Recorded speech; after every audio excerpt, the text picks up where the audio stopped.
And so he's saying a lot of reckless things right now because he's not controlling his emotional intelligence, which is what he really needs right now, just to let go of some of that anger and frustration of what happened to him and heal from it.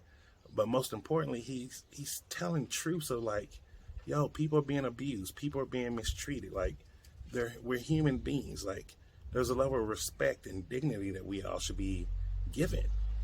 And those are the things that he's really trying to talk about. And I don't think people are hearing it because the way he's sending the message, yeah, it's not the best way. I'm not gonna lie. He said some things that I've heard on a couple of other things about people. I'm not gonna repeat them. And yeah, it was out of pocket. I'm not gonna lie. It was out of pocket. However, just because a person's out of pocket doesn't mean it discredits everything that they're saying. And sometimes when people get out of pocket, those are the people that are hurting the most.